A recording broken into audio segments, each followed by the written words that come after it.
ये भारत की पहचान है।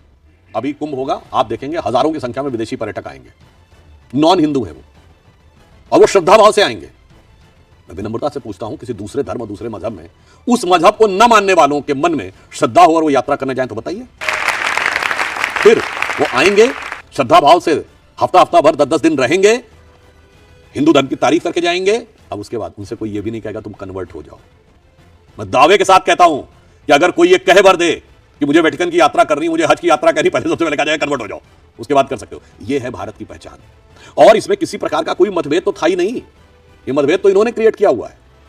अन्यथा मैं पूछना चाहता हूं, इसी देश में तो रसखान भी हुए हैं, महान कृष्ण भक्त कवि, जिन्होंने क्या लिखा, मानुस हो तो वही रसखान, बसों ब्रज गोकुल गांव के ग्वारन, जो पशु हो तो कहा बस मेरो, चरो नित नंद की धेनु मझारन, पाहन हो तो वही गिरी को, जो धरो कर छत्र पुरंदर धारन, और जो खग हो तो बसेरो करो कहूं कालिंद कूल कदम्ब की दार। आप सोचिए, आज तो फतवा जारी हो जाता भाई। उपनिषदों का सबसे पहले फारसी में अनुवाद किसने किया? दारा शिकोह ने, जो औरंगजेब का बड़ा भाई था। दारा शिकोह की जयंती मनाते हुए किसी मुस्लिम को दिखाइए। औरंगजेब की जयंती मनाएंगे। और मैं लास्ट में एक बात जो मैं कई बार कह चुका हूं, उसको फिर रिपीट कर देता हूं।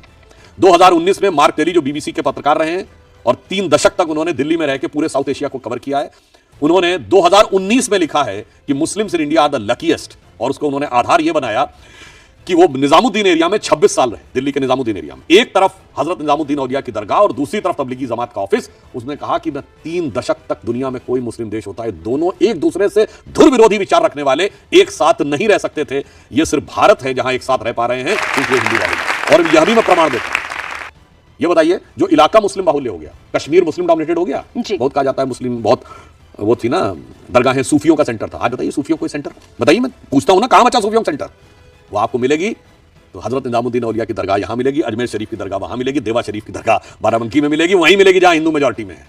तो इसलिए मुस्लिमों का भी आपस का कंपोजिट कल्चर भी वहीं पे है जहां पर हिंदू मेजॉरिटी में है। जहां निजाम मुस्तफा जाता है वहां मस्जिदों में धमाके होने लगते हैं, जहां मंदिर का नामो निशान नहीं रहता है। ये सोचने की, मगर अफसोस की बात है कि हमारे विपक्ष के लोग थोड़े से वोटों की तिजारत के लिए तिनके की ओट में पहाड़ छुपाने की कोशिश कर रहे हैं। के जो मूल तत्व हैं वो गीता और रामायण से ही तो प्रेरित हैं। बाबा साहब अंबेडकर इस ड्राफ्टिंग कमेटी के चेयरमैन थे, और बाबा साहब के बारे में जो आजकल कुछ पूर्वाग्रहग्रस्त होकर दुष्प्रचार जरूर किया जाता है, तो बताइए डायरेक्टिव प्रिंसिपल्स वाले चैप्टर के ऊपर कृष्ण गीता का उपदेश देते हुए बने हैं कि नहीं? फंडामेंटल राइट्स के चैप्टर के ऊपर भगवान राम, माता सीता और वीरवर लक्ष्मण जी का चित्र है कि नहीं? तो संविधान के लोगों ने कुछ सोच के ही तो बनाया होगा कि कौन सी चीज किन मूल्यों को प्रेरित करेगी। और इसलिए अब मैं सिर्फ एक उदाहरण आपको देना चाहता हूं क्यों हर जगह इसकी जरूरत है। रामायण को आप देखिए, दुनिया का इतिहास भरा पड़ा इस उदाहरण से कि कोई राजा तब तक गद्दी से नहीं हटता जब तक मर न जाए या मार न दिया जाए। भाई भाई का गला काट के गद्दी बैठा है, दुनिया का इतिहास भरा पड़ा है। उसके कंट्रास्ट में उदाहरण कि पिता के एक वचन पर जो राज्याभिषेक होने जाने वाला वो बेटा जंगल चला जाए, दूसरा भाई का मैं आपके साथ जंगल चलूंगा, जिसको राज्य मिले वो कहे मैं खड़ा हूं, रख के शासन करूंगा। तो भाई किसी भी मजहब को मानने वाले हो, अपने घर में क्या चाहते हो, भाइयों में प्रेम या भाइयों का कटा हुआ सर? ये तो हुआ परिवार में। अब आइए इंटरनेशनल लेवल के ऊपर।